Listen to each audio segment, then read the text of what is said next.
Kenapa orang yang masih melakukan amalan-amalan seperti maulid, haul Habib-Habib, ziarah kubur wali-wali tidak malu sama Allah? Apakah mengamalkan zikir pagi dan petang dengan membaca al-ma'thurat yang disusun oleh Syekh Hasan Al-Banna merupakan perkara bid'ah atau tidak? Apa itu ujub? Bagaimana hukum wanita yang bermake up? Ujub itu berbangga-bangga dengan amal. Waalaikumsalam warahmatullahi wabarakatuh. Kenapa orang yang masih melakukan amalan-amalan seperti maulid, haul Habib-Habib, ziarah kubur wali-wali tidak malu sama Allah Jalla Jalalu? Bukankah mereka sedang bermaksiat sama Allah Subhanahu wa ta'ala? Ini semua dilakukan karena seseorang menganggap itu adalah perbuatan baik. Dan kebanyakan teman-teman kita ini, semoga Allah berikan hidayah, mereka menyangka mereka sedang mendekatkan diri kepada Allah Subhanahu wa ta'ala. Padahal kita tahu semuanya, kalau Allah Subhanahu wa ta'ala telah mengutus Nabi-Nya Muhammad sallallahu alaihi wasallam untuk mengajarkan ajaran yang dia inginkan, dan sebelum Nabi Muhammad SAW menutup hidupnya, ditutup dengan nafas yang terakhir, itu beliau sudah menyampaikan semuanya, dan ini disepakati oleh para ulama. Tidak ada satupun di antara sahabat setelah meninggalnya Nabi Muhammad SAW kemudian menambah-nambah ajaran beliau SAW. Banyak orang yang tidak faham. Mereka mengatakan buktinya ada sahabat yang melakukan perbuatan-perbuatan yang Nabi tidak contohkan, padahal yang dimaksud adalah pada saat Nabi Muhammad SAW masih hidup. Ini tidak termasuk dalam larangan karena wahyu sedang turun, agama dalam proses penyempurnaan. Tapi setelah sempurna agama itu tidak perlu sebenarnya orang melakukannya. Kenapa? Sebabnya ya syaitan menghiasi bagi orang, teman-teman sekalian. Kata ulama, dosa ada dua macam. Ada dosa syahwat dan ada dosa syubhat. Dosa syahwat adalah dosa yang diikuti dengan hawa nafsu, seperti orang mencuri, membunuh, berzina. Itu semua adalah hawa nafsu. Dan ada dosa syubhat. Ini yang banyak orang terjerumus dan dia tidak tahu kalau dia sedang terjerumus. Dia anggap itu ibadah padahal sebenarnya bukan, ya. Termasuk dalam pelanggaran adalah melakukan apa yang baginda Nabi Muhammad SAW tidak ajarkan. Saya kasih contoh begini, teman-teman. Kalau anda berkata maulid ini memperingati hari lahirnya atau hari matinya seseorang adalah hal yang boleh-boleh saja karena itu baik, teman-teman. Seperti anda sedang kerja di satu perusahaan. Kita kerja di satu perusahaan. Perusahaan punya peraturan-peraturan. Kita masuk misalnya building itu ada 10 tingkat, rapi, bersih. Kita sebagai pegawai ingin berbuat perbuatan yang kita lihat baik, tapi perusahaan tidak suruh. Seperti misalnya kita membeli kembang, kita taruh kembang di pintu utama masuk kantor. Pemilik perusahaan tidak mau itu. Kalau dia mau, dia sudah taruh kembang. Niat kita baik. Atau kita merombak settingan yang ada di kantor yang sudah ditaruh, meja, komputer, atau lampunya, kita ganti warnanya, atau kita ubah settingannya. Saya yakin pemilik perusahaan tidak akan setuju walaupun itu niatnya baik. Itu rasional sekali. Bagaimana dengan orang yang sudah Allah sempurnakan agamanya lalu dia buat-buat dengan alasan itu baik? Walaupun bunga tadi wangi, walaupun settingan itu bagus, yang punya nggak mau, gitu kan? Kalau dia mau dia sudah suruh, dia bisa suruh. Allah Subhanahu wa ta'ala maha sempurna, dan Allah sudah turunkan dalam surah Al-Maidah ayat 3, A'udzubillahi minasyaitonir rajim, al-yauma akmaltu lakum dinakum. Hari ini aku sudah sempurnakan agama kalian. Enggak butuh lagi tambahan. Kata Ibnu Katsir, kata para ulama tafsir, menandakan orang Islam tidak butuh lagi ajaran apapun. Wa atmamtu alaikum ni'mati, dan nikmatku akan aku sempurnakan. Maknanya kalau kalian yakini dan jalankan agama kalian yang sudah saya sempurnakan. Wa raditu lakumul Islam madina, dan aku ridha kalau kalian beragama Islam. Dengan Islam aku akan terima, selain Islam aku tidak akan terima. Itu maknanya. Jadi tidak perlu tambah-tambahan, teman-teman sekalian. Kalau Nabi Muhammad SAW tidak pernah lakukan maulid, kenapa anda lakukan? Apa maunya? Gitu loh. Tanya coba, pasti mereka bilang Nabi nggak pernah lakukan, para sahabat tidak melakukan. Sampai saya pernah berkata kepada beberapa teman yang sudah sampai pada level ustadz-ustadz, kiai-kiai yang mereka masukkan, saya bilang, akhi, tolong datangkan kepada saya satu saja pendapat, tidak usah dari para sahabat, tidak usah dari para tabi'in, 4 orang imam saja, Imam Ahmad, Imam Malik, Imam Syafi'i, Imam Abu Hanifah, ada enggak satu saja statement mereka yang suruh buat maulid? Coba datangkan kepada saya. Tidak pernah ada, satu pun tidak ada statement mereka. Dan itu muncul justru setelah mereka meninggal. Imam Abu Hanifah meninggal tahun 150 Hijriah, Imam Malik meninggal 179 Hijriah, Imam Syafi'i meninggal 204, Imam Ahmad meninggal 240 Hijriah. Itu munculnya maulid di tahun pas Imam Ahmad terakhir tuh, 10 tahun sebelum meninggal, 230 Hijriah, oleh orang-orang Syiah yang ada di Mesir. Itu mereka lakukan. Karena mereka mau mencontohi ya yang dilakukan oleh orang-orang Nasrani merayakan hari lahirnya Nabi Isa alaihissalam. Banyak orang bilang ini kan cuma untuk syiar. Syiar akhi, sampaikan sejarah Nabi Muhammad SAW. Sampaikan majelis ilmu, bukan dengan membuat-buat yang Nabi kita tidak lakukan, gitu kan? Saya sudah kasih contoh tadi di perusahaan, walaupun kita dekat dengan seseorang pimpinan perusahaan pun tidak mungkin kita bisa melanggar apa yang dia inginkan, harus mengikuti apa yang dia titahkan, gitu kan? Seperti itulah memahaminya. Dan segala macam jenis-jenis perbuatan saya tidak rinci satu persatu teman-teman sekalian. Saya sarankan jadikanlah Nabi Muhammad SAW betul-betul sebagai kiai anda. Kalau mau kerjakan sesuatu tanya Nabi Muhammad SAW kerjain nggak? Kalau enggak cukup. Kita nggak lebih pintar dari Nabi SAW teman-teman. Dan beliau diutus untuk dicontohi. Yang diperintahkan saja sudah padat, sudah banyak. Untuk apa buat-buat lagi? Udah banyak gitu kan? Dan anehnya teman-teman yang buat acara maulid ini, subhanallah, banyak sunnah Nabi yang ditinggalin. Banyak, melimpah sunnah Nabi nggak dikerjakan. Banyak sekali. Kita temukan kukunya masih panjang, hal yang kecil. Istrinya belum pakai jilbab, dia masih belum datang ke masjid sholat 5 waktu. Banyak. Rame-ramein aja pada saat acara itu saja. Itu pun tidak ngerti apa itu acara. Datang baca salawat, berdiri tengah-tengah, padahal dianggap ruhnya Nabi SAW sedang lewat tuh. Itu keyakinan mereka itu. Coba tanyain gitu kan, memang sudah begitu. Jadi tidak cukup dengan kata-kata baik. Mohon maaf, saya katakan ini dengan teman-teman yang melakukan perbuatan-perbuatan yang Nabi SAW tidak perintahkan. Anda sama saja sedang mengatakan, maaf Rasulullah, saya lebih ngerti daripada Anda. Nabi SAW tidak perintahin kita kerjain, jadi kita lebih ngerti dong dari Nabi, gitu kan? Padahal kita disuruh menjadikan Nabi Muhammad SAW sebagai suri tauladan. Yang disuruh saja, jangan tambah-tambah, cukup. Dan yang tidak dicontohkan sama, jangan juga dilakukan. Karena Nabi SAW bukan orang yang tidak tahu, orang yang tahu, semua dipandu kan. Berarti di sini masuk dalam mengerjakan apa yang diperintahkan, meninggalkan apa yang dilarang dan yang tidak dicontohkan. Karena di sini dilarang itu bisa Nabi SAW larang, atau Nabi SAW sengaja tidak lakukan untuk menunjukkan kalau itu tidak boleh. Kan seperti itu. Semoga Allah berikan hidayah. Bagaimana kiat-kiat kita menepis dosa-dosa was-was dan fikiran yang dapat merusak keimanan. Was-was itu dari syaitan. Makanya kata Allah Subhanahu wa taala dalam surah An-Nas, A'udzubillahi minasyaitonir rajim, alladzi yuwaswisu fi sudurin nas. Kata-kata was-was memang dari situ. Dari bahasa Arab itu. Yuwaswis, kata para ulama tafsir, artinya yang membisikkan dari kuping, yang memasukkan ke dalam benak hati, gitu kan? Semua itu yang akhirnya membuat orang jadi ragu. Dan yang dimaksud was-was ini penyakit adalah kalau seseorang ragu dalam mengerjakan sebuah kebaikan. Dan syaitan akan mendatangkan 1000 alasan agar kita meninggalkan perbuatan baik itu. Sholat malam misalnya, kau ngantuk, nanti kau begini, nanti kau begitu, nanti kau begitu, 1001 alasan. Tapi saran saya, jadikan syaitan itu seperti orang yang sedang menawarkan produk dan kita lagi di lampu merah, kaca mobil nggak usah dibuka, nggak usah hiraukan, tetap jalan, sudah selesai, gitu kan? Seperti itu, Allahu a'lam. Dan ini penyakit dari syaitan yang harus dilawan dengan cara baca a'udzubillahi minasyaitonirrajim. Dan ingat kata para ulama, satu-satunya cara untuk menghilangkan was-was, ketidakyakinan, bahasa lainnya, was-was itu kan tidak yakin berarti. Ketidakyakinan adalah ilmu. Kita ragu nih, saya kalau berangkat naik pesawat misalnya goyang nggak ya? Was-was. Baik, bagaimana cara menghilangkannya? Naik pesawat. Orang jutaan yang naik pesawat tidak ada masalah tuh. Bolak-balik 1 hari berapa kali? Kecuali kalau cuma kita sendiri yang jadi bahan cobaan mungkin lain. Ya. Tapi ini enggak, semua orang lakukan, maka bisa hilang dengan ilmu. Semua orang yang sudah melakukan dengan ilmu, dia berangkat, oh iya, sudah berani yang kedua kalinya, sudah berani yang ketiga kalinya, dan seterusnya. Gitu kan? Orang tidak berani safar, orang tidak berani berumah tangga, orang tidak berani usaha karena belum mencoba. Orang juga yang mencoba itu akan ada suka dukanya, gitu kan? Kita harus suka dukanya.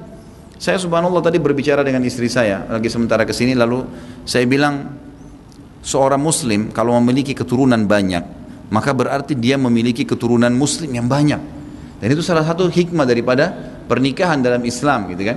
Lalu dia bilang, tapi ada teman saya yang mengatakan kalau banyak anak itu bagaimana mengurusnya? Saya bilang, orang yang seperti ini dia tidak akan mau punya anak nanti karena belum ada, sudah was-was, sudah ragu. Padahal semua orang yang punya anak juga baru memulai untuk mendidik anaknya kok. Sama, kita semua sama-sama di garis start. Tinggal kita ambil teori syar'i, terapkan pada mereka. Selebihnya bertawakal kepada Allah SWT. Imam Ahmad itu rahimahullah kalau tidak salah memiliki anak lebih dari 6 atau 7 orang, semuanya menjadi ulama. Dikader, didoakan, diikhtiar. Bersamaan dengan waktu itu juga banyak teman-temannya Imam Ahmad rahimahullah yang memiliki juga anak-anak sama-sama dari garis star. Kalau orang was-was misalnya, oh haji itu padat ya, terus anda mau tunggu Ka'bah itu kosong sendirian, nggak bakal terjadi itu, mustahil gitu kan. Saya pernah bilang sama teman saya di Madinah, pas Ramadan saya lagi umrah, orang-orang Saudi, saya bilang sama dia, akhi Ramadan ente nggak umrah? Ya akhi padat begini. Anda bilang kalau ente mau tunggu Mekah itu kosong, nggak bakal terjadi sampai hari kiamat. Kalau semua orang alasannya begitu tidak bakal umrah Ramadan tuh. Padahal tinggal naik mobil saja.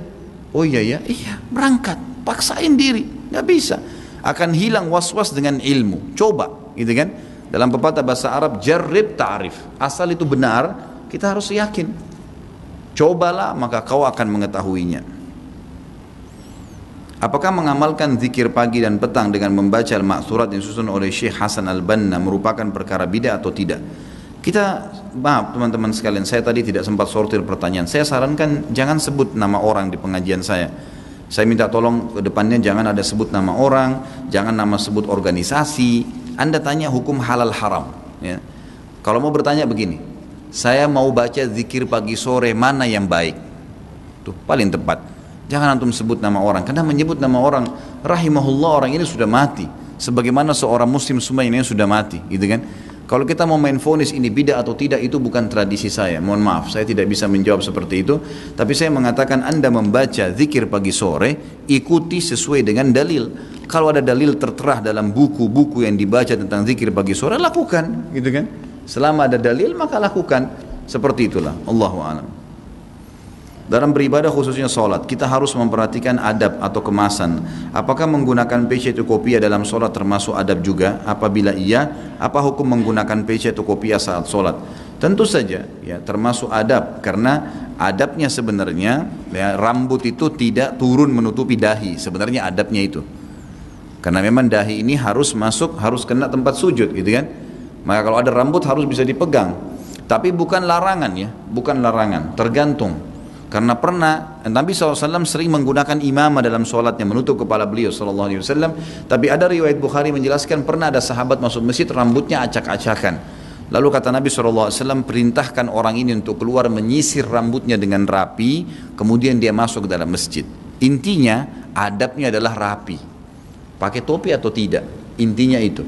Yang penting kita tahu kita sedang bertemu dengan pencipta alam semesta, itu adabnya. Masa kita kalau mau ketemu dengan presiden bingung dengan baju yang mana, sepatu yang mana, bahkan mungkin obrolannya kita atur dengan rapi, mungkin rambutnya diberikan pewangi atau mungkin sesuatu minyak yang bisa merapikannya. Maka dengan Allah SWT harus lebih bisa beradab. Dia memberikan kita nafas, gitu kan? Dia memberikan kita kehidupan, yang menciptakan segala sesuatunya. Kita kalau bahagia, Bapak Ibu sekalian, yang ciptakan kita Allah, yang ciptakan kebahagiaan Allah, yang bisa mempertahankan adalah Allah. Yang memberikan kita cobaan Allah, yang menciptakan kita Allah, memberikan cobaan Allah, yang bisa mengeluarkan dari cobaan hanya Allah. Maka semua orang yang beriman tahu dia hanya kembali kepada Tuhannya Allah Subhanahu wa taala. Apakah hukum jual beli dengan sistem dropship yang biasa digunakan dalam jual beli online? Baik, kalau seandainya yang dimaksud di sini adalah selisih harga, maka perlu dijelaskan. Transaksi online akan halal, Allahu a'lam, sebatas ilmu saya. Kalau ada ustadz-ustadz lain yang lebih kapabilitasnya lebih ada, bisa menjelaskan kepada anda dalilnya kuat, ambil. Ya, jangan berpegang pada pendapat saya saja. Tapi ini Allah a'lam, setahu saya, kalau seandainya seseorang bertransaksi dengan produk orang lain, gitu kan, itu dibolehkan dalam Islam, dibolehkan asal memang jelas antara akad dia dengan pemilik produk. Misal, saya akan membeli produk Anda pada saat saya punya konsumen, ya, dan saya akan membeli dengan harga berapa? Harganya 36.000 misalnya. Baik, saya bisa dapat diskon berapa? Semua transparansi dari awal. Anda dapat 10%. Baik, saya bisa jual nanti dengan harga 36.000 seperti Anda jual? Boleh. Baik, silahkan. Pada saat itu akad kita dengan pemilik produk jelas, gitu kan? Saya akan order kapan ada produknya, kapan ada pesanan, maka boleh saja. Dan jangan pernah malu untuk mengatakan kalau kita lagi online, lalu orang tanya apakah ini produk Anda? Jawab bukan. saya pesankan, tidak apa-apa. Allah subhanahu wa ta'ala memudahkan transaksi jual beli. Kata Nabi SAW, selama dua orang yang transaksi jujur, maka Allah memberkahi transaksi mereka. Jadi jangan khawatir, mobil kita pernah tabrakan, lalu kita mau jual, teman-teman, jangan pernah dusta, berbahaya. Mobil kamu ini pernah tabrakan? Enggak pernah, padahal sudah 7 kali tabrakan nih. Ini enggak boleh. Iya, pernah tabrakan, saya masukkan di bengkel di sebelah sini, silakan cek, laku insya Allah, jujur, gitu kan? Allah subhanahu wa ta'ala menilai. Tapi kalau dia dusta, pastikan orang itu cuma ambil nomor telepon, pergi dan tidak jadi transaksi. Allah subhanahu wa ta'ala yang maha kuasa atas segala sesuatunya, harusnya kita yakin dengan itu. Sebutkan jumlah bilangan sholat sunnah rawatib, karena saya masih bingung. Ini seperti saya lagi ujian ini ya. Sebutkan jumlah bilangan sholat sunnah rawatib, pakai tanda seru lagi. Karena saya masih bingung dalam bilangannya dan bagian-bagiannya. Sunnah rawatib 12 rakaat sehari semalam, 2 rakaat antara azan dan iqamah subuh, itu namanya sunnatul fajr. Dan kata Nabi SAW, 2 rakaat antara azan dan iqamah subuh itu sunnatul fajr, lebih baik daripada dunia dan seluruh isinya. Itu 2 rakaat. Kemudian 4 rakaat sebelum duhur, dan 2 rakaat sesudah duhur. Kemudian 2 rakaat sudah maghrib, 2 rakaat sudah isya. Jadi 2 rakaat pertama subuh, kemudian tambah 4 rakaat sebelum duhur berarti sudah 6, tambah 2 rakaat habis duhur berarti 8, 2 rakaat sudah maghrib berarti 10, 2 rakaat sudah isya berarti 12. Ini namanya sunnah rawatib yang disebutkan dalam hadis Bukhari Muslim, siapa yang menjaga 12 rakaat sehari semalam, Allah akan membangunkan baginya istana di surga. Tapi apakah ada sunnah-sunnah lain? Ada. Tapi bukan rawatib namanya. Seperti sunnah sholat qobliyah asar 4 rakaat. Ini enggak masuk dalam rawatib. Kata Nabi SAW, semoga Allah merahmati seorang hamba yang rutin menjaga 4 rakaat sebelum asar. Ini tidak masuk dalam rawatib yang dapat istana di surga, tapi dapat doa rahmat dari Nabi SAW. Antara azan dan iqamah maghrib, juga antara azan dan iqamah isya, ada sholat sunnah. Karena kata Nabi SAW, baina kulli adzanaini as-salah, dalam hadis sahih. Di antara setiap azan dan iqamah ada sholat yang dikerjakan, gitu kan? Juga dalam hadis yang dihasankan oleh para ulama hadis tentang sholat qabliyah maghrib, dikatakan ya sekerjakanlah sebelum maghrib itu, gitu kan? Jumlahnya Nabi SAW sebutkan 2 sampai 6 rakaat bahkan, gitu kan? Itu pun kata Nabi SAW, liman sya, siapa yang ingin lakukan, boleh. Juga sama dengan ba'diyah duhur ditambah lagi 2 rakaat. Kalau tadi qabliyah duhur dalam rawatib 4 dan sesudahnya 2, maka ada hadis yang menjelaskan disunnahkan kita kerjakan 4 rakaat sebelum dan 4 rakaat sesudah duhur. Kata Nabi SAW, man hafidha 4 rakaatin qabla duhur wa 4 ba'dahu haramallahu alaihi nar. Siapa yang menjaga 4 rakaat sebelum duhur dan 4 rakaat sesudah duhur, Allah akan haramkan baginya api neraka. Jadi ada sunnah-sunnah, gitu kan? Ini semua berhubungan dengan sholat wajib. Rasulullah SAW setelah sholat tidak pernah berdoa, beliau hanya berzikir dan selesai. Tapi ada hadis ketika Rasulullah SAW ditanya tentang doa yang paling didengar oleh Allah Subhanahu Wa Taala, beliau menjawab di pertengahan malam dan setelah sholat fardu. Mohon penjelasannya. Jadi setelah sholat Nabi SAW tidak pernah memandu doa berzikir, doa secara berjamaah habis sholat 5 waktu. Itu yang disebutkan dalam hadis Bukhari. Karena Nabi SAW berzikir, kemudian beliau berdiri. Dan beliau sering kali berdiri kemudian menuju ke pintu gerbang masjid menunggu siapapun sahabat yang mengeluh. Dan itu tradisi Nabi setiap saat. Maka ulama mengambil kesimpulan bahwasanya dari riwayat-riwayat seperti ini, kalau Nabi SAW memang tidak pernah merangkaian doa khusus habis sholat 5 waktu.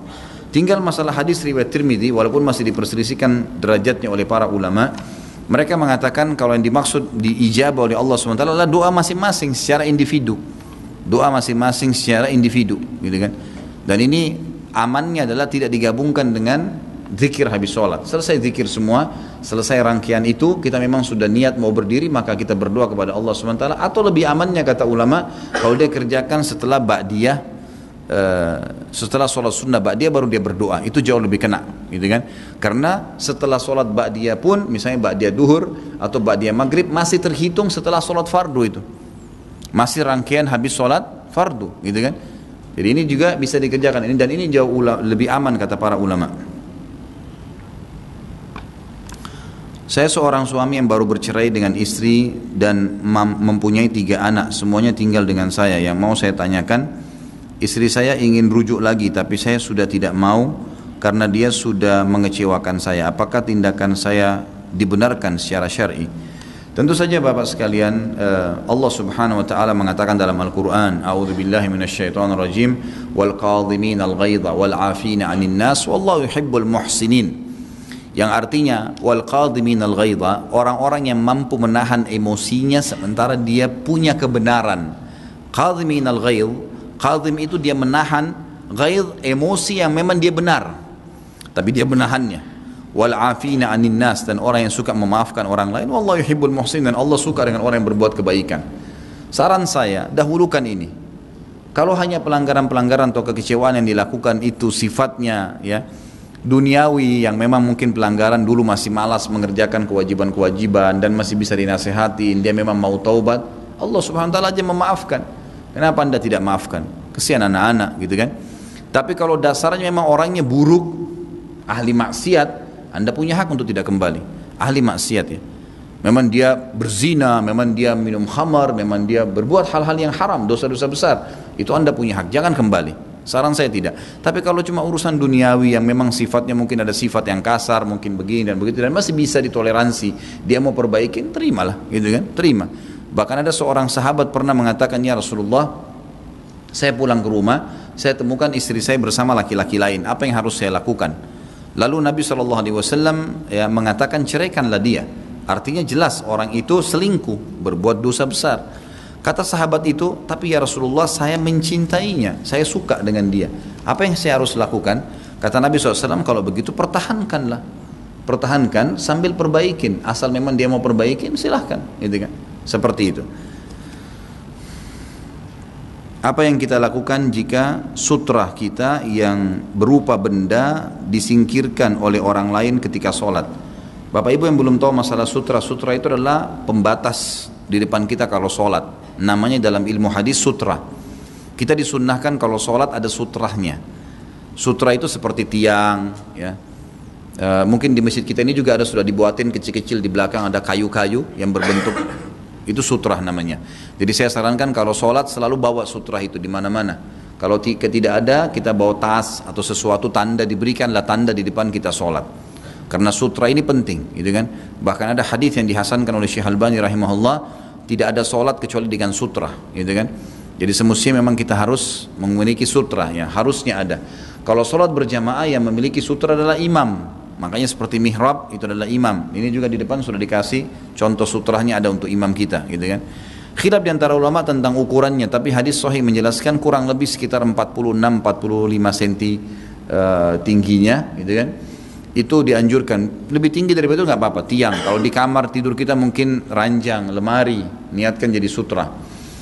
Kata Nabi SAW, saking pentingnya sutra ini, kalau kalian sedang sholat dan ada hewan yang akan lewat memotong sutra kalian, sutra itu antara kita dengan tempat tadi, tiang itu.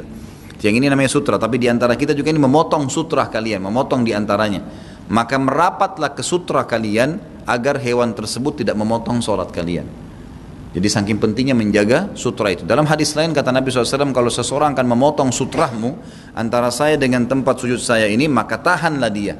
Gitu kan, tahanlah dia, berikan isyarat. Jadi kita boleh mengeluarkan tangan, memberikan isyarat seperti ini kurang lebih. Kalau dia tetap maksakan, kata Nabi SAW, pukullah dia, karena bersama dia qarin, syaitan yang sengaja memaksakan. Tapi ini kalau sholatnya sendirian, kalau sholat berjamaah imam jadi patokan. Jadi kalau misal di saf pertama di ujung sana masih ada kosong dan ini sudah 5 saf, kita lihat ternyata ada celah kosong, ya lagi sholat berjamaah, kita boleh lewatin makmum-makmum untuk pamit lewat untuk masuk ke saf yang kosong itu, dan tidak masalah lewat di depan mereka karena sutrahnya adalah imam kalau sholat berjamaah. Tapi kalau sholat sendiri kita sendirian. Dan bagi orang yang suka memotong sutra ini hadisnya berbahaya. Kata Nabi SAW, kalau seandainya seseorang tahu beratnya dosa yang Allah hukumkan kepada orang yang memotong sutra sholat seseorang, gitu kan, maka dia lebih baik menunggu selama 40 tahun daripada dia memotongnya. Jadi saking beratnya gitu ya, ini ibarat dari Nabi SAW. Bagaimana kalau seandainya seperti tadi saya lagi sholat, sutra saya diangkat oleh orang lain. Kalau Anda dapat ada sesuatu yang bisa dijadikan sutra di depan kita, melangkah boleh.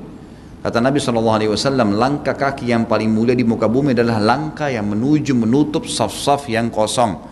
Maksud di sini adalah kalau kita lagi sholat sendiri, misalnya Anda lagi saf kedua, kemudian di depan kita ada orang yang kita jadikan sutra. Orang itu berdiri karena punya hajat. Maka kita dekat, bisa melangkah. Melangkahlah ke depan, ke saf satu saf atau dua saf untuk merapat ke sutra, tiang ataupun apa yang kita bisa lakukan. Jadi jangan heran kalau melihat ada orang jalan sementara sholat kalau mengejar sutra, karena itu ada hadisnya. Itu memang ada hadis yang menjelaskan masalah itu. Bahkan Nabi SAW menjadikan itu langkah di muka bumi yang paling mulia di sisi Allah Subhanahu wa ta'ala. Sama halnya kalau ada orang yang sholat misalnya di saf. Ini di Indonesia saya lihat masih belum semuanya faham. Kalau misalnya kita lagi di saf kedua, di saf pertama ternyata ada satu makmum batal wudunya, atau dia ingat dia tidak punya wudu, lalu dia keluar, jangan dibiarin safnya kosong, yang di belakang harus maju. Sebagaimana kalau imam tiba-tiba mati atau imamnya buang air ngeluarin angin, batal wudunya, lalu dia keluar. Karena tidak boleh imam juga dalam kondisi batal wudu lanjutin sholat, gitu kan? Dia keluar, maka yang di belakang imam menggantikan dia. Seperti kasus Umar bin Khattab radhiyallahu anhu pada saat ditusuk oleh Abu Lu'lu', maka beliau jatuh tersungkur. Abu Musa al-Asy'ari maju langsung menggantikannya menjadi imam. Sementara ada sahabat Nabi yang lain yang memang membantu Umar bin Khattab untuk menyelamatkannya. Lalu mereka sholat setelah itu. Tapi Abu Musa al-Asy'ari melangkah ke depan dan menggantikan posisi Umar radhiyallahu anhu. Apa yang harus dilakukan jika kita buang angin di tengah sholat, yang posisi kita ada di tengah-tengah saf yang banyak, di mana kita tidak boleh lewat di depan orang sholat? Ini sudah saya jawab ya. Sudah kena sutra Anda kalau berjamaah adalah imam, jadi boleh lewat, nggak ada masalah. Apa itu ujub? Bagaimana hukum wanita yang bermake up? Ujub itu berbangga-bangga dengan amal. Itu namanya ujub. Misal, saya sudah umrah 70 kali. Saya sudah haji 10 kali. Saya sudah menyumbang sekian banyak. Dan seterusnya. Ini namanya ujub. Gitu kan? Dia sangat partner sama riya. Kalau riya menghiasi ibadah untuk dipuji atau untuk makhluk. Gitu kan? Kalau ujub membangga-banggakannya, sekian kali saya lakukan, sekian, ini tidak boleh, semuanya dosa besar. Riya dan ujub dua-duanya dosa besar, tidak boleh sama sekali. Kita tidak butuh menceritakan kepada orang lain Bapak Ibu sekalian, karena Allah sudah titipkan sekretaris yang tidak pernah tidur, ada Raqib dan Atid, catat semua, tidak terkecuali. Kita tidur pun mereka catat. Dan subhanallah, semua orang yang tidak menceritakan apapun yang dia lakukan, kecuali dalam keadaan darurat ya, memang dia harus sampaikan supaya orang lain ambil pelajaran misalnya. Ini dibolehkan oleh para ulama. Masuk dalam firman Allah, fa'amma binikmat rabbika fahaddits. Tapi ini harus bisa ngontrol manfaatnya. Mungkin seorang alim ulama seperti pada saat Sa'id bin Musayyab rahimahullah mengatakan, saya tidak pernah ketinggalan takbiratul ihram imam selama 40 tahun, gitu kan? Itu menandakan ibadah. Beliau sebutkan, tapi beliau ingin memberikan motivasi ke orang untuk mengerjakannya. Tapi beliau memang seorang alim ulama yang memang betul dicontohin, bukan untuk semuanya orang-orang awam yang menyebutkan. Maka jauh lebih aman kalau kita tidak menceritakannya. Karena kata Nabi SAW dalam hadis riwayat Imam Muslim, Inna Allah yuhibbut taqiyul ghaniyul khafi. Allah cinta sekali dengan orang yang taqi, yang bertakwa, mengerjakan semua apa yang Allah perintahkan, menikmati yang halal dan meninggalkan apa yang Allah larang. Dan ghani, orang kaya dan suka bersedekah. Dan khafi, khafi itu suka menyembunyikan amalnya. Itu lawan daripada ujub. Kita kalau tidak ceritakan kepada orang, pastikan setelah kita meninggal, maka akan disebar luaskan oleh Allah untuk menjadi amal jariah buat kita. Jadi nggak usah repot-repot kita ceritakan, karena itu berbahaya. Selain dosa besar, amal kita juga bisa dihapuskan oleh Allah Subhanahu wa ta'ala. Masalah make up boleh saja. Tidak ada masalah make up bagi seorang wanita, tapi ada syarat. Yang pertama, bahan-bahan make upnya halal. Tidak boleh dari babi, dari apa, lemak babi lah atau apa. Harus tanya, kritis. Seorang muslim harus tanya, mana kosmetika yang halal, gitu kan? Boleh dia gunakan, itu masih tidak ada masalah, tidak ada larangan. Itu syarat yang pertama. Syarat yang kedua, dia gunakan di depan yang dibolehkan oleh Allah, mahramnya, suaminya, anaknya, ayahnya, nggak ada masalah. Tapi kalau di depan umum haram, nggak boleh. Dan di depan umum sehingga jadi fitnah, nggak boleh, haram ini, gitu kan? Tidak boleh sama sekali melakukan di depan orang-orang umumnya. Apakah dalilnya tangan bersedekap ketika i'tidal? Apa ini? Menggerakkan jari telunjuk ketika tahiyat. Tangan bersedekap, kembali kepada hadis Nabi SAW, sebuah riwayat yang menjelaskan tentang sholatnya Nabi SAW. Dan ini dari satu hadis jadi dua pendapat ulama yang berbunyi Nabi SAW pada saat bangun dari ruku beliau anggota tubuh beliau kembali seperti semula. Kata-kata kembali seperti semula khilaf di antara ulama, ini sebelum takbir atau sesudah takbir. Pendapat ulama yang mengatakan sebelum takbir, maka mereka mengatakan berarti tangan sami Allahu liman hamidah diletakkan di sebelah paha kiri kanan, karena sebelum takbir kembali seperti semula. Pendapat kedua mengatakan kembali ke dada, karena yang dimaksud adalah setelah takbir Allahu Akbar meletakkan di dada, karena rangkaian sholat dihitung pada saat sudah takbir. Ini dua pendapat, dan Allahu alam, saya berpendapat pribadi setelah saya simpulkan dalil-dalil dan saya baca panjang lebar, pendapat yang bijaksana adalah Ibnu Qayyim rahimahullah. Beliau mengatakan alangkah baiknya seorang muslim mengerjakan keduanya, karena dua-duanya kembali kepada dalil yang sama, gitu kan? Dalil yang sama. Tentang masalah menggerakkan jari tasyahud, di tasyahud itu khilaf di antara para ulama tentang kesahihannya. Syekh Albani rahimahullah melemahkan hadisnya. Riwayat Imam Tirmidzi mengatakan hadis ini lemah karena ada perawi yang dikhawatirkan, gitu kan, pelanggaran yang pernah terjadi, maka beliau mendhaifkannya, melemahkannya. Syekh bin Baz rahimahullah, seorang ulama yang lain, mengatakan itu sunnah, gitu kan. Tapi saya punya cuplikan pribadi sampai sekarang saya masih simpan di WhatsApp saya. Salah satu murid utamanya, salah satu muridnya Syekh Albani rahimahullah dari Mesir. Beliau cukup banyak sekarang diikuti dalam pengajian-pengajian di Timur Tengah, terutama di Mesir. Beliau mengatakan pengalaman pribadi, dia bilang saya pernah duduk dengan Syekh Albani pada saat saya di majelis beliau dan saya lagi sholat sunnah, kemudian saya menggerak-gerakkan jari saya di tasyahud, gitu kan, berpegang pada hadis riwayat Tirmidzi, dan beliau belum tahu kalau Syekh Albani mendhaifkannya. Pada saat selesai, dia bilang saya selesai sholat, maka Syekh Albani datang mendekati saya dan berkata, apa kamu tahu tentang hadis yang kamu lakukan? Maka saya berkata, iya Syekh, saya tahu, gitu kan.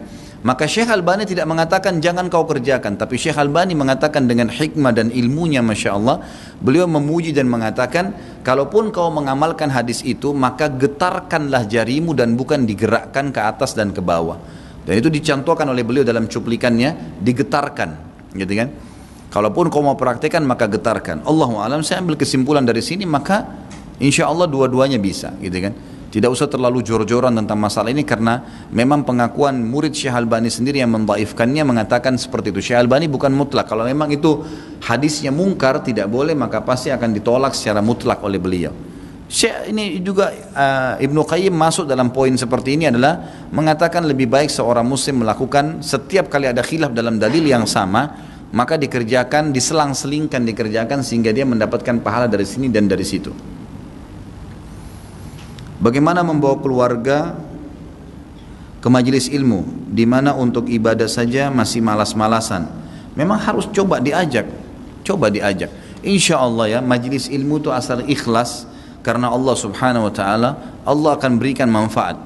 Mungkin langkah awal bisa Anda perdengarkan dulu cuplikan-cuplikan ceramah, gitu kan, kirimkan ke HP-nya. Mungkin yang durasi 7 menit, kultum, ceramahnya ustadz siapa, gitu kan. Ceramah-ceramah saya juga banyak, kalau mau diambil, dikirimkan ke pasangannya. Dan banyak sekali pengakuan suami istri kepada saya.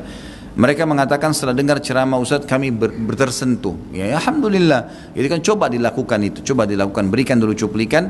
Kemudian kalau dia sudah mulai tertarik, baru kita ajak ke majelis ilmu. Atau misalnya kita mengatakan, saya kemarin hadir di majelis ilmu itu, buatlah bagaimana kita seperti seorang marketing yang untuk menawarkan produk kita. Produk kita adalah mencari pahala dari majelis ilmu, mengajak orang lain ke masjid, mengajak orang lain untuk belajar.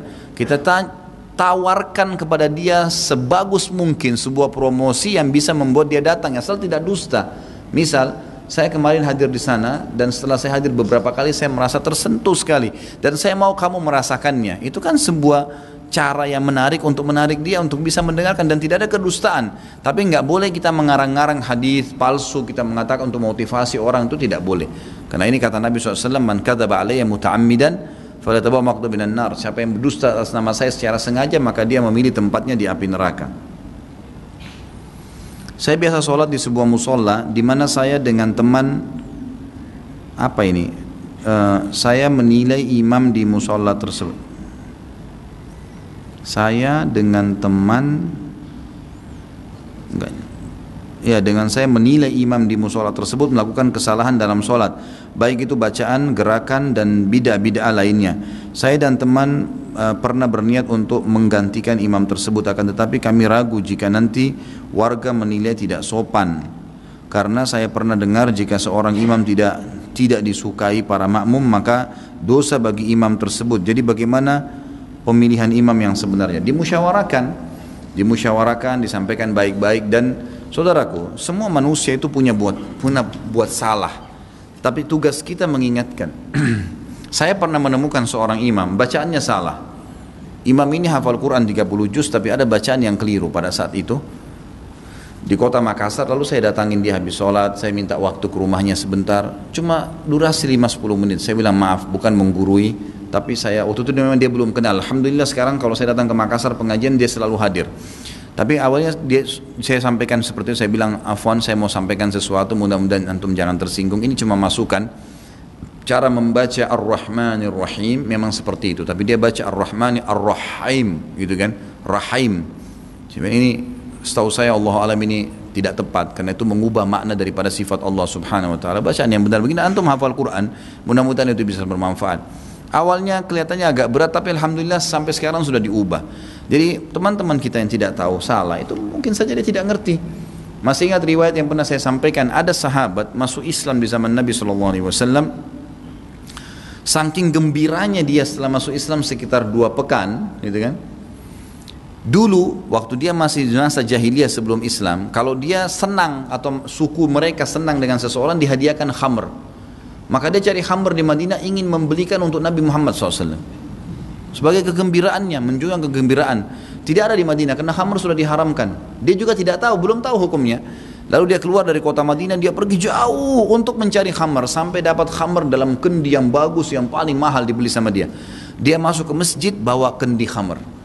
Semua sahabat menyaksikan, gitu kan? Orang semua heran, membawa kendi khamr, ini orang sudah gila nih. Gitu kan?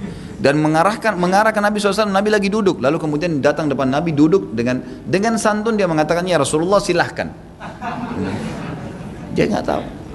Lalu sahabat semua sudah sempat mau marah, tapi Nabi SAW tersenyum lalu berkata, apakah kau belum tahu kalau ini sudah diharamkan? Apakah kamu belum tahu kalau ini sudah diharamkan? Dia mengatakan, tidak ya Rasulullah.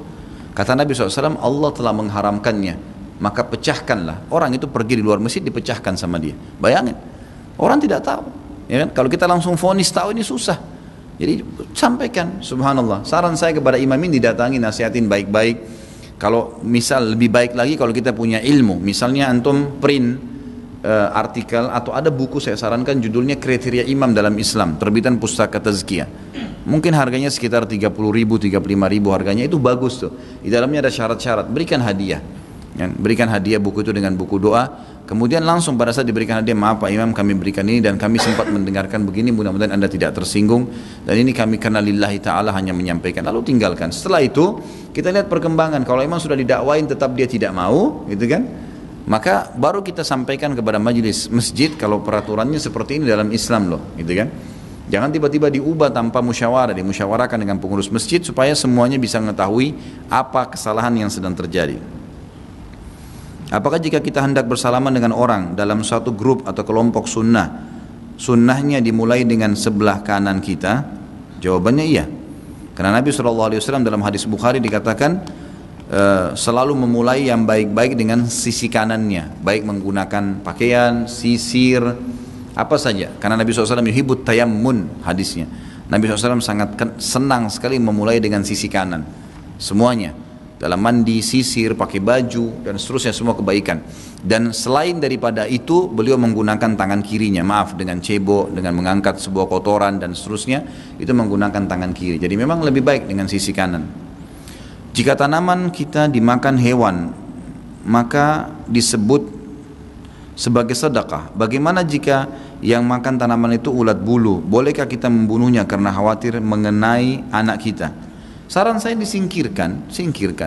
Tapi hewan itu boleh dibunuh kalau memang dasarnya mengganggu. Umumnya tentu ada hewan yang sudah diperintahkan boleh dibunuh, seperti ular, kalajengking, tikus, itu boleh. Ada hadis-hadis yang menjelaskan, cecak, itu semua boleh dibunuh, ada hadis-hadis sahih. Tapi ada hewan-hewan ya, seperti juga masuk itu hewan-hewan tidak boleh dimakan ya. Yang boleh dimakan seperti sapi, ayam, kambing, itu kan semua boleh disembelih. Dan itu sama saja dibunuh ya, tapi dengan cara yang syar'i gitu. Ada hewan-hewan yang dasarnya tidak ada perintah untuk membunuhnya, tapi kalau berbahaya maka boleh dibunuh. Burung misalnya mengganggu gitu kan. Kalau misalnya kita punya tanaman padi dan kita tutup tuh sudah dijaga, lalu ada kelompokan burung datang yang memang mengganggu, lalu kemudian kita mengusirnya gitu kan, atau mungkin ada 1-2 ekor yang ditembak karena memang dianggap ini berbahaya, kalau tidak akan merusak hasil panen ya. Bukan semuanya, untuk jadikan pelajaran teman-temannya juga akan pergi. Kalau ada cara-cara yang lebih beradab lebih bagus. Yang jelas berpeganglah pada hadis Bukhari teman-teman sekalian yang berbunyi kata Nabi SAW, fi kulli kabidin ratabatin ajr. Di setiap denyut kehidupan ada pahala ya. Saya belum lama di Jakarta, ketika saya pulang kampung dikomentari keluarga dan teman, kamu berubah, jenggotan, nggak mau nyanyi lagi ya, agak lain lah. Mereka bilang ikut aliran apa? Saya tahu mereka komentar itu karena belum tahu ilmunya. Apa yang harus saya lakukan? Ingin rasanya dakwah selalu, namun saya jauh dari Jakarta. Kalau pertanyaan sudah dilemparkan, saya sudah pernah ajarkan, jawab. Kenapa kamu berubah? Ayo duduk yuk, saya ceritain sebentar. Begini loh ceritanya, cerita histori. Cerita saja, saya waktu itu di Jakarta, saya begini, saya juga seperti kalian dulu, saya nyanyi-nyanyi, saya begini. Satu waktu saya masuk masjid, saya dengar ceramah, ustadznya menjelaskan, yang kita tahu saja, tawakal Allah, serahkan, gitu kan. Saya kadang-kadang subhanallah, dan saya tanya kepada teman-teman dai-dai hampir sama jawabannya. Kadang-kadang kami kalau lagi ceramah, ngalir sendiri, Allah SWT kasih begitu. Kita tugasnya menyampaikan, selebihnya Allah SWT yang berikan taufik, gitu kan. Jadi kita ceritakan, siapa tahu dengan itu mereka sadar. Subhanallah, saya punya pengalaman kemarin, saya diundang di daerah Palu dan tidak salah daerah Nunu katanya di situ.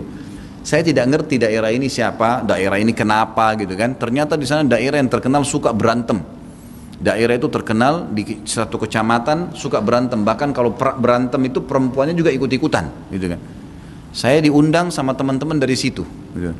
Dipasang spanduk saya, teman-teman yang sudah biasa ikut pengajian di Palu memang mau undang saya sudah lama gitu. Kemudian dia bilang, Ustaz tahu waktu Ustaz diundang itu kami kaget karena orang dari wilayah itu yang ngundang. Ini tiap hari perang-perang, bakar rumahnya orang, bunuh orang. Ini kok bisa ada undangan ke Ustaz Khalid di sini nih gitu. Lalu kami datang, tanya mana ketua panitianya Pak. Panitianya lagi pakai celana pendek sambil merokok gitu. Saya ketua panitianya. Anda yang undang Ustaz Khalid? Dia bilang iya. Jangan lihat penampilan saya baru sadar 3 bulan lalu, dia bilang. Terus kemudian waktu saya duduk, saya dengarin ceritanya. Bagaimana ceritanya? Ternyata pentolan-pentolan mereka yang biasa di ujung-ujung tombaknya yang membakar rumah orang itu duduk di mobil sama saya. Ini sudah pakai kopiah, udah pelihara jenggot.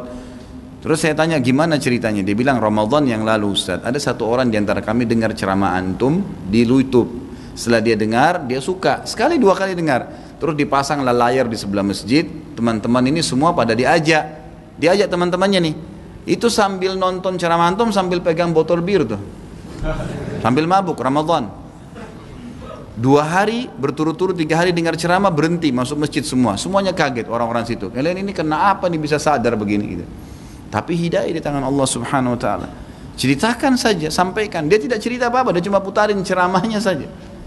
Ada salah satu teman kemarin yang cerita sama saya, lagi di kereta api, kemudian dia ketemu orang ngobrol di sebelahnya, ternyata orang ini punya banyak jimat-jimat.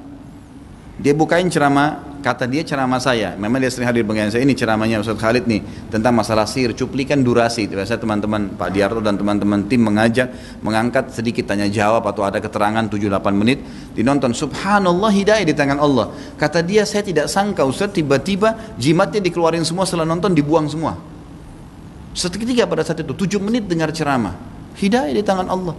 Tugas kita ikhtiar, ma'alaika illal balag, cuma sampaikan. Jadi ceritakan, jangan tiba-tiba senyum-senyum saja atau merasa nggak enak atau akhirnya duduk berbaur sama mereka. Ceritakan. Mungkin subhanallah akhirnya malamnya kita diajak duduk ngobrol lebih jauh, diskusi, kita lebih banyak bisa cerita. Tugas kita menyampaikan yang kita tahu saja. Ada seorang pedagang kalau sepi dia mengeluh. Apa ini merupakan mengingkari nikmat Allah? Apa hukumannya? Apa hukumnya menjual organ tubuh? Tentu saja teman-teman sekalian, kalau dia mengeluh kepada Allah Subhanahu Wa Taala, dia mengeluh kepada Allah, ini pertanyaan terakhir ya. Dia mengeluh kepada Allah Subhanahu wa taala, misal ya Allah, dagangan saya sudah berusaha ikhtiar dengan modal yang halal, kemudian saya sudah coba tapi ini belum laku. Dia mengeluh dengan Allah. Itu tidak ada masalah. Atau dia mengeluh pada ahlinya. Dia datang kepada teman-teman yang memang ahlinya, ini kira-kira permasalahannya di dagangan saya, mungkin produknya nggak tepat, mungkin tempatnya nggak strategis, mungkin gini. Musyawarah untuk dapat ilmu itu nggak masalah. Tapi kalau dia mengeluh keluh kesah, itu tidak boleh. Keluh kesah.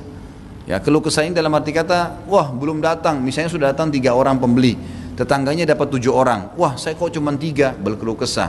Ini yang tidak boleh, ini dilarang dalam agama kita, karena Allah Subhanahu Wa Taala memang sudah membagi rezeki itu. Ya, insya Allah kalau dia keluh kesah kepada Allah nggak ada masalah.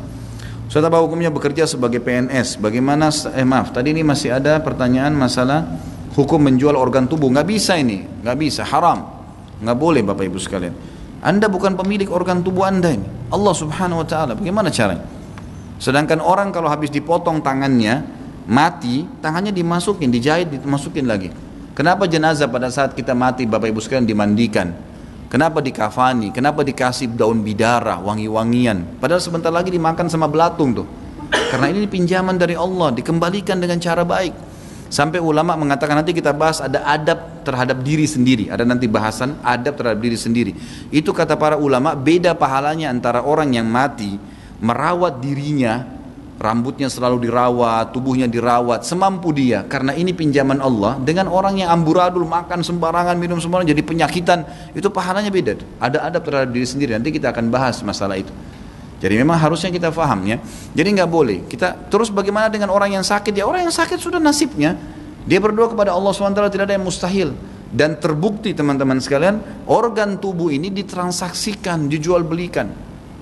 Paman saya kebetulan nikah sama orang Malaysia di Johor dan mertuanya orang Singapura. Dia membahasakan. Saya bukan sedang membicarakan negaranya, tapi dia mengatakan peraturan di Singapura, organ tubuh itu disumbangkan memang. Bahkan sering kali jenazah walaupun itu muslim, itu kalau meninggal sudah datang orang pemerintah, datang sudah tiba-tiba sudah dikemas, jenazah tersebut dikasih ke keluarganya. Sampai pernah terjadi ada seorang muslim buka kain kafannya itu sudah matanya nggak ada, sudah ada jahitan di dadanya, diambil ini, dan itu ditransaksikan, dijual, kan? Dijual lagi. Jadi bukan membantu orang, gitu kan? Kebanyakan orang cabut ginjalnya dia jual, gitu kan? Sudah bukan punya dia terus dia jual, gimana caranya? Nggak boleh. Yang sedang sakit ya sabar. Berapa banyak sih orang yang sakit dibandingkan dengan orang yang sehat? Sedikit sekali kan. Ya udah dia sabar, dia berdoa kepada Allah SWT, tidak ada yang mustahil. Kata Nabi SAW dalam hadis, Allah tidak turunkan penyakit kecuali Allah turunkan kesembuhan bersamanya. Tinggal bergantung kepada Allah saja.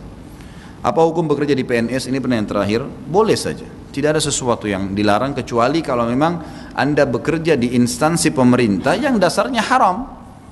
Nggak boleh. Misal kita terlibat dalam izin-izin tempat hiburan misalnya, gitu kan? Nah itu sudah haram, itu berbahaya. Tapi kalau seperti guru, pegawai, mungkin tempat-tempat yang dibolehkan, gitu kan? Pengurusan masalah administrasi di kelurahan untuk merapikan ini dan segala itu tidak ada masalah. Jadi gajinya pun halal. Karena pendapatan pemerintah juga berasal dari pajak, rokok dan pariwisata. Tentu, tapi kan pendapatan pemerintah bukan cuma dari situ. Bukan cuma dari situ kan, ada pendapatan yang lain. Kita kan punya pendapatan bumi, hasil bumi, kan banyak ya. Kalau kita mengatakan rokok misalnya, itu memang salah satu. Atau pariwisata tidak semuanya salah ya, kalau rokok jelas ya.